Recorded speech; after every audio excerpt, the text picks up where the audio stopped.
Assalamualaikum warahmatullahi wabarakatuh. Selamat siang, teman-teman semua. Alhamdulillah kita bisa berjumpa lagi dalam mata kuliah Psikologi Agama di pertemuan ke-6. Kali ini kita akan membahas tentang konsep dan penelitian religiusitas yang nantinya akan kita perdalam dalam pembahasan selanjutnya. Semoga semua dari kita dalam kondisi yang sehat dan berbahagia ya hari ini. Baik, teman-teman semua, sebagaimana yang telah kita pelajari sebelumnya mengenai psikologi agama, kita sudah membahas berbagai macam hal. Terakhir kita membahas tentang bagaimana pengalaman-pengalaman beragama dari setiap individu yang berbeda-beda. Namun tetaplah kita harus memandangnya sebagai sesuatu yang unik dari individu, sehingga kita tidak bisa menyamaratakan bagaimana satu individu dengan individu yang lain memahami agamanya tersebut. Baik, agama atau religi didasarkan terhadap dua aspek besar. Pertama adalah kesadaran beragama, yakni religious consciousness, dan pengalaman beragama atau religious experience, di mana masing-masing dari aspek ini tidaklah berjalan secara sendiri, melainkan saling mempengaruhi atau bersama-sama dalam satu dinamika yang berjalan secara terus-menerus begitu ya. Kemudian ada beberapa tokoh yang membahas mengenai konsep-konsep religiusitas. Yang pertama adalah konsep besar maksud Ibu ya. Jadi yang pertama adalah konsep religiusitas dari Glock dan Stark. Oke. Kita lihat di sini Glock dan Stark itu membahas 5 aspek dari religiusitas. Yakni pertama religious belief, the ideological dimension, yang kedua religious practice, the ritual dimension, yang ketiga religious feeling, the experiential dimension, lalu keempat religious knowledge, the intellectual dimension, dan yang terakhir religious effect, the consequential dimension, di mana kelima aspek ini merupakan satu hasil dari penelitian dan pembahasan yang sudah lama beliau lakukan begitu ya, dan menjadi fondasi bagi peneliti-peneliti lainnya. Kita bahas satu persatu. Pertama adalah religious belief, the ideological dimension, disebut juga sebagai dimensi keyakinan. Pada tahap ini, kita melihat tingkat sejauh mana seseorang menerima hal-hal yang dogmatik dalam agamanya. Kita lihat bahwa dalam agama Islam, kita melihat adanya dimensi keyakinan mencakup rukun iman, ada 6 gitu ya. Lalu kemudian ada agama Katolik, dia melihat Yesus adalah anak Allah yang tunggal. Kemudian ada agama Hindu, dia percaya akan Sang Hyang Widi. Dengan demikian, pada aspek yang pertama ini kita melihat bagaimana seseorang betul-betul meyakini apa yang dia pahami sebagai agama, dia jadikan fondasi kehidupannya sebagai agama dalam hal dimensi atau apa yang menjadikan agama itu sebagai satu kesatuan struktur agama. Baik itu misalnya dalam Islam rukun iman begitu ya teman-teman ya. Baik, kemudian yang kedua adalah religious practice, di mana dalam hal ini kita bisa melihat tingkatan sejauh mana seseorang mengerjakan kewajiban-kewajiban ritual dalam agamanya. Dalam hal ini kita bisa melihat juga dalam agama Islam ada rukun Islam.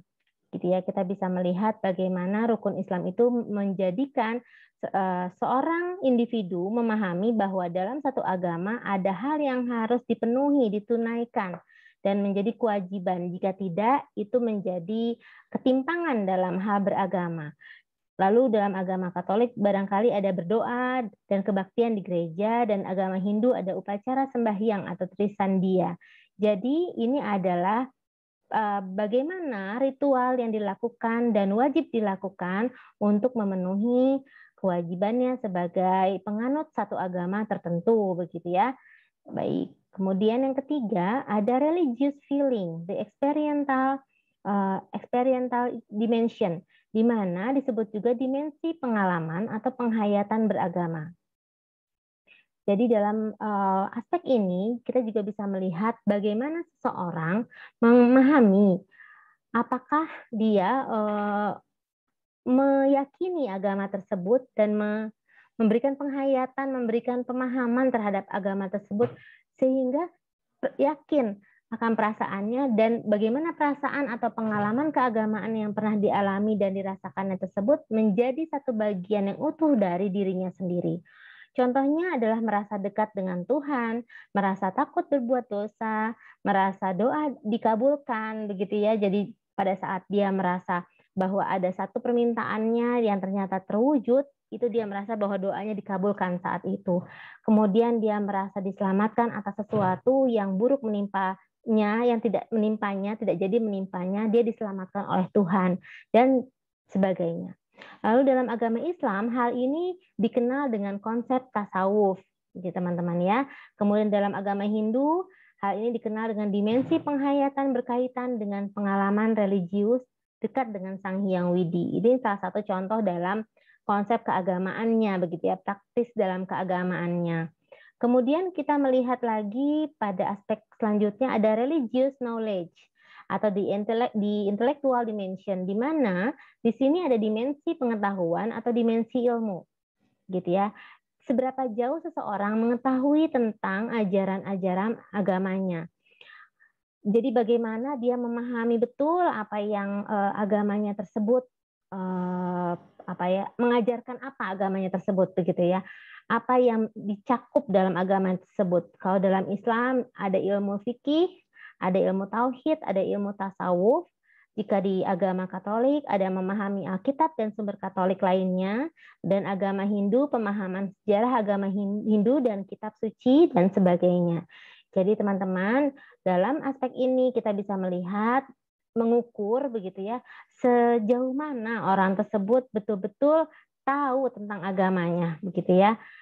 Apa sih agamanya? Tidak hanya sebatas, kalau dalam Islam misalnya, tidak hanya sebatas mengucapkan kalimat syahadat, begitu ya, sebagai salah satu yang wajib dipenuhi untuk menjadi agama Islam, menjadi penganut agama Islam. Tapi lebih dari itu dia pun harus punya pengetahuan lebih untuk bisa membuatnya istiqomah begitu ya dalam agama, sehingga pengetahuannya tersebut tidak justru menjadikannya lemah dalam beragama, tapi menjadi lebih kuat. Selanjutnya adalah the religious effect, gitu ya. Dalam hal ini dikatakan juga sebagai dimensi amal, gitu ya. Jadi di mana dimensi yang mengukur sejauh mana perilaku seseorang dimotivasi oleh ajaran agamanya di dalam kehidupan sosial. Jadi contohnya apakah ia mengunjungi tetangga yang sakit, menolong orang yang kesulitan, mungkin bisa memberikan pertolongan tanpa pamrih begitu ya, dan sebagainya. Bagaimana hubungan dia dengan sesamanya, dengan tetangganya dan sebagainya, dengan temannya begitu dan sebagainya.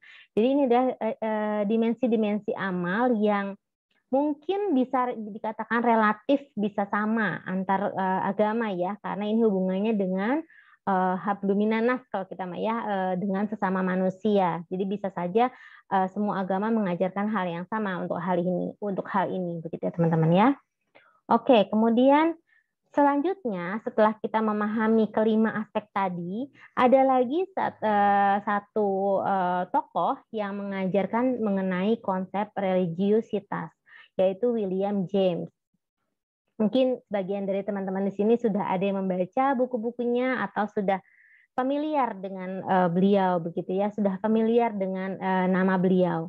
Beliau adalah bapak psikologi Amerika dan dia mempunyai teori yang terkenal, yakni dia mengatakan bahwa seseorang itu mengalami emosi tertentu karena perilaku tertentu katanya. Contohnya apa? Contohnya misalnya seseorang ketika bertemu dengan singa, misalnya singa liar, dia akan berlari terlebih dahulu, menjauh terlebih dahulu tanpa tahu maksudnya, baru kemudian datang rasa takut gitu ya. Kenapa? Karena ternyata menurut teori dari William James bahwa ketakutan itu menyertai perilaku sebelumnya begitu. Jadi lari dulu baru takut gitu teman-teman. Nah, buku fenomenal yang terkenalnya ada The Varieties of Religious Experience gitu ya. Dan dia membagi dua tipe keagamaan dalam hal ini, yakni the healthy minded, jiwa yang sehat, dan the sick soul, jiwa yang sakit. Ada dua tipe begitu ya dalam hal orang beragama, jiwa yang sehat dan jiwa yang sakit. Kita lihat di sini. Pertama ada the healthy minded atau jiwa yang sehat, yang kita bagi ke dalam 4 aspek, kita soroti dalam 4 aspek. Pertama adalah jiwa yang sehat dilihat dari aspek kognitif. Dalam hal aspek kognitif, jiwa yang sehat itu cenderung melihat segala sesuatu sebagai hal yang baik dan optimis dengan masa depan. Artinya adalah dia akan melihat sesuatu dengan lebih bijaksana, dia melihat itu adalah suatu kebaikan bagi dirinya sendiri dan orang lain, sehingga apa yang dia lakukan sifatnya optimis dan tidak ragu untuk dirinya sendiri gitu ya. Kemudian secara afektif, emosional dia merasa gembira dan bahagia. Jadi dia akan merasakan tidak kesulitan, dia tidak merasa keberatan dengan apa yang dia lakukan begitu ya, dan dia merasakan keluasan hati begitu teman-teman. Dan tidak ada rasa berat hati gitu ya untuk melakukan sesuatu. Kemudian secara keberagamaan dia senantiasa menerapkan prinsip kebersyukuran, namun bersifat temporer dan tidak sampai menguasai kehidupan mereka. Artinya apa? Bahwa sebetulnya sifat kebersyukuran ini sebagai manusia memang karena kita adalah makhluk paradoksial, artinya bolak-balik begitu ya, yang seperti Ibu pernah jelaskan bahwa memang terkadang dia akan merasakan kebersyukuran yang tinggi, tapi juga bisa saja dia merasakan hal yang sebaliknya gitu ya. Jadi dia tidak merasakan hikmah yang baik, bisa saja begitu ya. Kemudian dia mengembangkan keikhlasan dalam menolong orang lain dan memberikan bantuan. Jadi dalam hal memberikan bantuan pada orang lain itu dia tidak dilandasi oleh pamrih, sifat pamrih gitu ya. Jadi dia memang punya apa ya, semacam positif thinking gitu ya untuk melakukan sesuatu, dan banyak mengorbankan diri sendiri demi orang lain, meskipun mungkin konteksnya hal ini bisa saja kontradiktif ya teman-teman ya, mengorbankan diri sendiri demi orang lain, tapi dalam hal keberagamaan memang dia akan lebih banyak cenderung menyodorkan dirinya sendiri untuk kepentingan orang banyak begitu ya. Kemudian dalam hubungan dengan orang lain, dia bersikap terbuka, dapat menerima pandangan orang lain, baik yang seagama maupun tidak. Jadi sifatnya dia demokratis begitu ya, dan dia memang terbuka pada pemahaman yang mungkin berbeda dengan dirinya, tanpa bermaksud untuk memaksakan kehendaknya kepada orang lain gitu ya. Kemudian kita lihat di sini ada the sick soul, jiwa yang sakit. Jika ada yang sehat, maka ada yang sakit. Jadi ternyata dalam hal ini kalau kita melihat dalam sisi kognitifnya, orang dengan jiwa yang sakit, dia akan lebih mengembangkan sikap pesimis dan menganggap sebagai balasan dari dosanya. Jadi secara kognitif dia akan kebalikannya tadi ya, dari jiwa yang sehat, dia akan lebih pesimis, dan dia memandang bahwa segala sesuatu yang menimpa dirinya itu adalah karena balasan dari keburukan yang sudah ia lakukan. Secara afektif emosional, dia akan didominasi rasa sedih, merasa penuh dosa yang tidak terampuni. Jadi betul-betul menyiksa dirinya sendiri ya, dia merasa dirinya berlumur dosa, begitu dan sebagainya. Dan secara beragama dia menggambarkan Tuhan dari sisi memberi hukuman tanpa melihat sifat kasih sayang Tuhan. Jadi dia memandangnya lebih kepada sifat-sifat Tuhan yang mungkin menurut dia lebih banyak memberikan hukuman, pemarah, begitu dan sebagainya, dibandingkan dengan sifat Tuhan yang baik, penuh kasih sayang, penuh rasa pengampunan dan sebagainya begitu ya. Dan hubungan dengan orang lain dia tertutup, dan memang banyak keyakinan dirinya dan kelompok yang sama dengannya adalah yang paling benar. Jadi dia memang merasa bahwa apa yang dia yakini dan kelompoknya yang mendukung dan bersama dengan dirinya, yang sepemahaman dengan dirinya adalah yang paling benar. Dia pun lebih banyak mengeksklusifkan diri dengan agamanya dan tidak mau bergabung dengan orang yang berbeda paham. Jadi dia lebih banyak bergaul dengan orang-orang yang memang dekat dengannya dan mendukung dirinya dan pemahaman saja dengan dirinya, begitu ya. Kemudian jika kita lihat di sini, ternyata memang latar belakang itu juga mempengaruhi, begitu ya, mempengaruhi bagaimana seseorang membentuk kepribadian jiwa yang sehat dan jiwa yang sakit. Di mana jiwa yang sehat itu dibentuk dari lingkup kehidupan beragama yang sehat dan akan mempengaruhi kepribadian yang sehat. Jadi lingkup kehidupan beragama yang sehat itu lebih banyak misalnya dibimbing dengan secara baik oleh orang tuanya, kemudian diberikan pengertian-pengertian yang lebih luas sehingga tidak hanya serta-merta sebagai doktrin semata begitu ya, tapi dia anak menjadi tahu alasan mengapa dia melakukan suatu ibadah misalnya. Kemudian lingkup latar belakang kehidupan agama dengan konflik batin yang tidak selesai mempengaruhi kehidupan secara tidak sadar membuat mereka pesimis. Hal ini adalah salah satu yang menjadi aspek seseorang memiliki jiwa yang sakit. Jadi orang-orang yang memang semenjak kecil tidak diberikan pengertian secara luas, tapi hanya doktrin dan otoritatif begitu ya sifat dari pola asuhnya, sehingga yang dia lakukan itu tidak ada reason atau alasan yang bisa mereka terima dan hanya menjadi konflik batin yang terus-menerus tanpa solusi sehingga menjadikan jiwa mereka sakit begitu ya. Oke, kemudian kalau kita lihat di sini ada lagi tokoh selanjutnya yaitu Gordon Allport ya, konsep religius dari Gordon Allport. Kita mengetahui bahwa beliau ini adalah tokoh psikologi Amerika yang banyak mengkaji kepribadian dan keberagamaan. Jadi memang kajian-kajiannya sangat mendalam, khususnya dalam hal kepribadian dan keberagamaan. Buku yang terkenalnya The Individual and His Religion.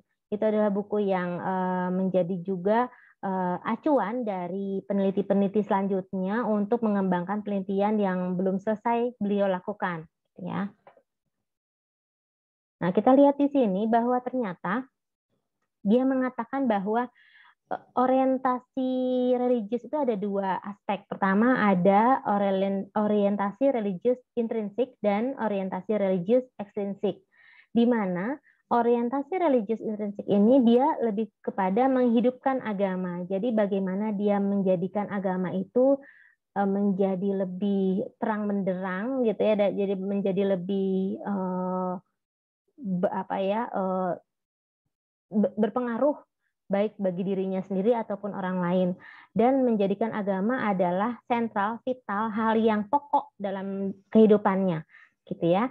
Sedangkan untuk orientasi religius atau ekstrinsik, dia itu menggunakan agama untuk hidup, di mana agama itu bukan sebagai sesuatu yang vital, bukan sebagai sesuatu yang pokok dan sentral, dan agama adalah fungsional.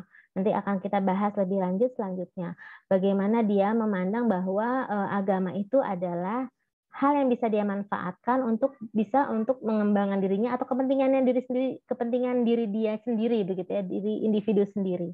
Nah, kedua aspek ini sifatnya tidak statis, melainkan dinamis dan bisa berubah dari satu kutub ke kutub lain. Jadi sebagaimana halnya yang sudah pernah Ibu sebutkan bahwa manusia adalah makhluk paradoksial, jadi semua bisa berubah dari satu elemen ke elemen yang lain, aspek ke aspek yang lain.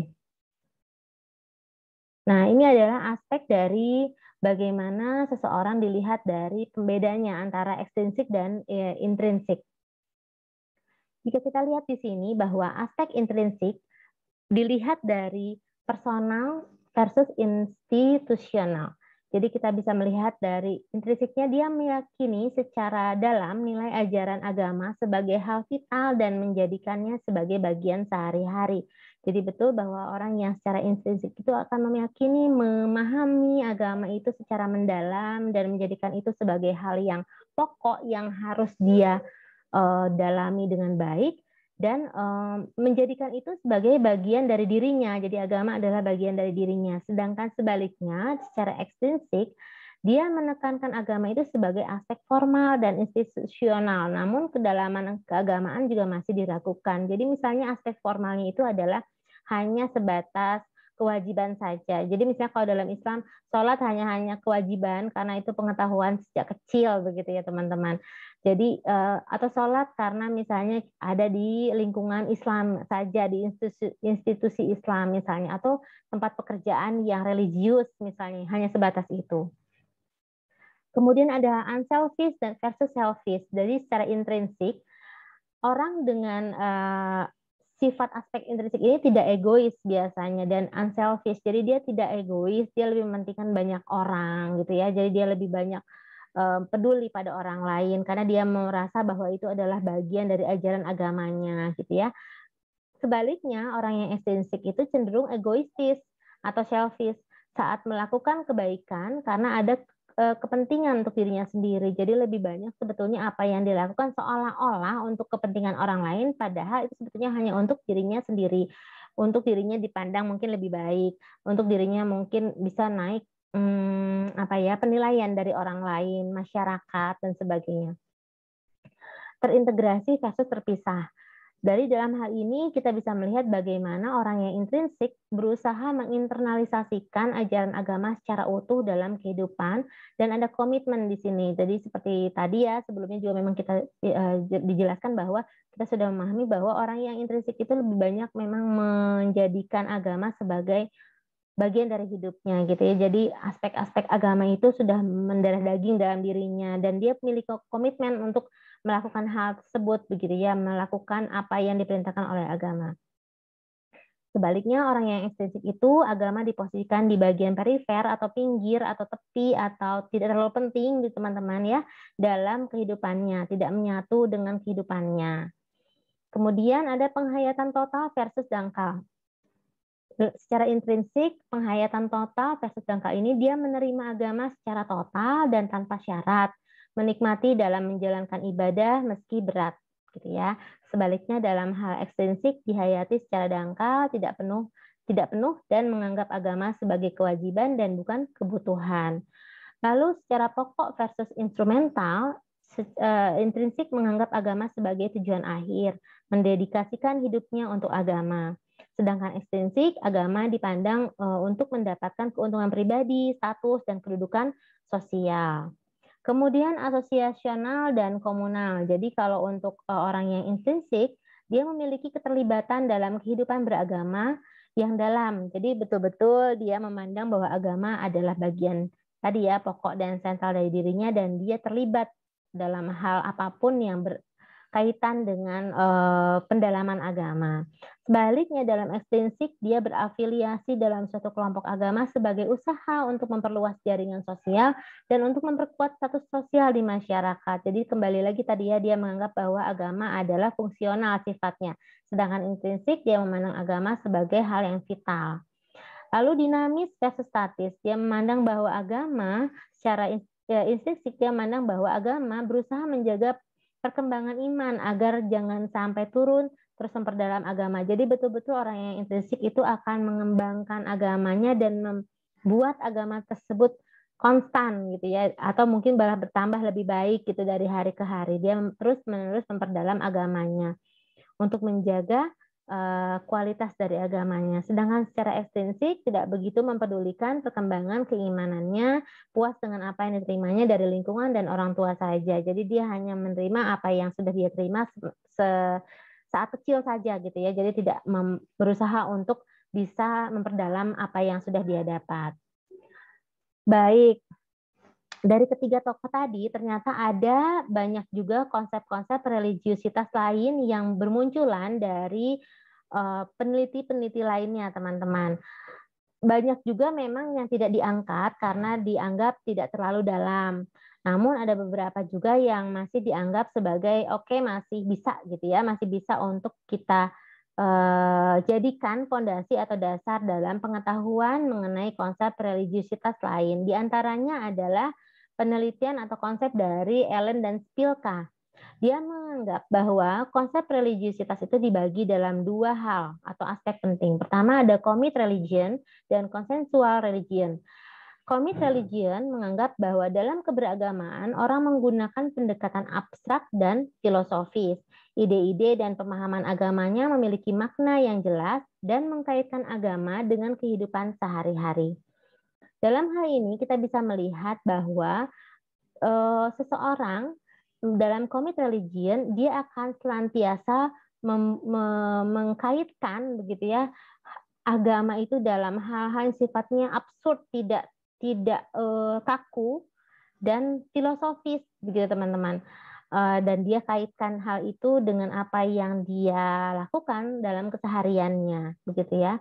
Lalu ada consensual religion, di mana orang dengan tipe keberagaman ini berusaha menyederhanakan agama secara kognitif saja dan pemahamannya tidak terdiferensiasi dengan baik. Jadi dia hanya memahami agama sebagai kewajiban, sebagai konsep saja, tidak berusaha dia pahami secara mendalam. Dia tidak berusaha untuk memahaminya menjadi aspek-aspek khusus dalam kehidupannya begitu ya. Jadi hanya sebagai pengetahuan saja gitu ya teman-teman ya. Kemudian ada konsep religiusitas dari Erich Fromm. Nah, ini mungkin juga sudah familiar ya beliau. Beliau ini membuat dua model keberagamaan. Pertama ada authoritarian religion dan humanistic religion. Authoritarian religion adalah keberagamaan yang sifatnya otoriter. Contohnya orang selalu merasa dikontrol oleh kekuasaan tertinggi, menekankan kepatuhan pada ajaran agama dan merasa berdosa besar sebagai balasan dan ketidakpatuhan. Jadi bagaimana agama diterapkan secara otoriter gitu ya. Jadi harus patuh tanpa banyak bisa seseorang tersebut mempertanyakan kembali begitu ya, atau mungkin dia mengkritisi apa yang dia peroleh gitu teman-teman. Jadi seperti semacam tidak bisa melawan apabila ada hal-hal yang tidak dia sepakati begitu ya. Lalu ada humanistic religion, di mana keberagamaan yang bersifatnya humanistik dengan ciri berpusat pada diri manusia dan kekuatannya. Jadi sebetulnya decision-nya itu ada di dalam dirinya sendiri. Apakah dia memahami atau tidak, apakah dia ingin bertanya atau tidak, apakah dia ingin mengkritisi atau tidak apa yang dia pahami. Kemudian tujuan utamanya adalah merealisasikan atau mengaktualisasikan potensi dalam diri manusia. Jadi dalam hal ini kita bisa melihat bahwa bagaimana agama itu menjadikan manusia justru lebih manusia begitu ya. Jadi maksudnya adalah bagaimana agama itu menjadikan akal yang ada pada diri manusia diolah dan manusia berhak memilih, berhak memahami seluas-luasnya apa yang ingin dia pahami gitu ya. Dan memandang Tuhan sebagai simbol dari kekuatan manusia dalam arti harus punya sifat misalnya kasih sayang, memaafkan dan sebagainya. Jadi Tuhan juga dia pandang secara optimis, Tuhan dipandang dengan baik oleh dia sebagai zat yang memang penuh kasih sayang, kebaikan, dan juga harusnya ada dalam dirinya, begitu ya, karena menjadi bagian dalam dirinya. Kemudian yang ketiga ada konsep religiusitas Richard C.H. Lenski. Jadi dua tipe religiusitas, yaitu doktrinal ortodoksi dan devotionalism. Dalam aspek pertama, religiusitas yang menekankan pada pemahaman dan pelaksanaan doktrin-doktrin agama yang tertulis. Jadi aspek ini menjelaskan bahwa bagaimana seseorang melaksanakan apa yang diperintahkan oleh agamanya yang sudah tertulis, jadi sudah tidak bisa dibantah begitu ya. Sedangkan dari aspek yang kedua, devotionalism, keberagamaan yang menekankan pada pentingnya hubungan antara manusia dengan Tuhan yang bersifatnya pribadi. Jadi dia memandang bahwa pada aspek ini posisi agama atau peran dari agama itu dia menekankan bagaimana seorang manusia dengan Tuhannya itu punya hubungan yang sifatnya sangat subjektif dan hanya dia dan Tuhan yang bisa memahami dengan baik, karena tidak semua orang memahami apa yang dia inginkan, apa yang dia sampaikan kepada Tuhannya. Gitu kira-kira. Kemudian selanjutnya ada konsep religiusitas Walter Huston Clark. Jadi 3 bentuk perilaku beragama menurut beliau yang beliau dapatkan. Yang pertama ada primary religious behavior, secondary religious behavior, dan tertiary religious behavior. Pada aspek perilaku beragama yang pertama, primary religious behavior, perilaku beragama yang didasari oleh pengalaman batin yang otentik atau pengalaman langsung dengan Tuhan. Jadi ini betul-betul sama tadi ya dengan aspek tadi yang terakhir, bahwa memang ini sifatnya subjektif. Bagaimana dia punya pengalaman batin yang sangat otentik dan pengalaman langsung dengan Tuhan yang sulit kita pahami, begitu teman-teman. Hanya dia yang memahaminya. Kemudian secondary religious behavior, perilaku beragama yang kemungkinan memiliki sumber keagamaan primer, tetapi menekankan rutinitas dan pelaksanaan kewajiban agama dengan penghayatan yang kurang utuh. Jadi dia punya sumbernya tuh betul, hanya saja penekanan bagaimana dia pelaksanaannya dan penghayatannya itu tidak dia dapatkan secara utuh, atau dia sendiri menolak untuk memahaminya secara sempurna, secara keseluruhan, gitu teman-teman. Sehingga dalam hal ini perilaku beragamanya itu menjadi semacam setengah-setengah begitu ya. Kalau kita lihat di sini misalnya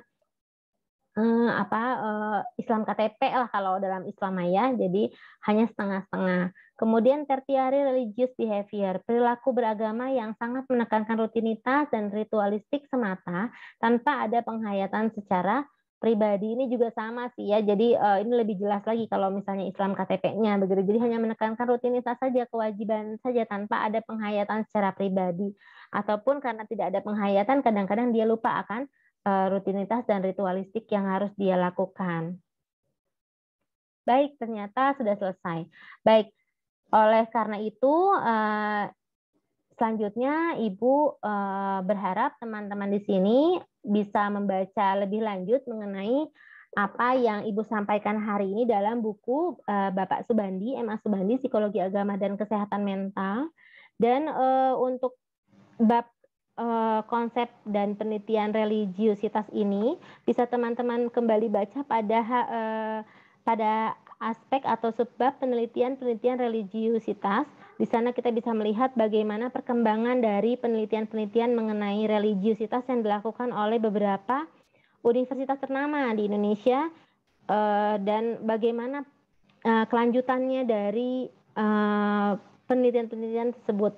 Kita bisa juga melihat di sana aspek-aspek apa saja yang diukur dalam religiusitas. Baik teman-teman semua, terima kasih banyak atas perhatiannya. Semoga apa yang Ibu sampaikan hari ini bermanfaat bagi teman-teman semua. Jangan lupa untuk memberikan komentar dalam kolom komentar. Semoga teman-teman di sini dalam keadaan sehat selalu. Assalamualaikum warahmatullahi wabarakatuh.